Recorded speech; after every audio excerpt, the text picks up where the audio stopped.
leggendario Duranno, teatro di leggendarie imprese alpinistiche.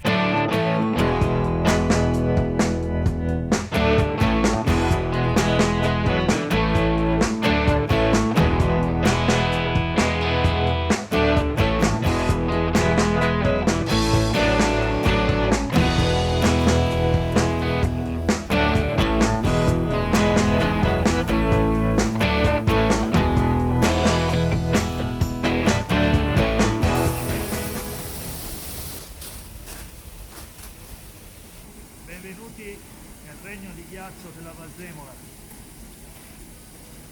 Siamo a monte del paese di Erto. Questa è una delle due cascate chiamate il Pisandur. Questa è quella inferiore, adesso andremo a quella superiore.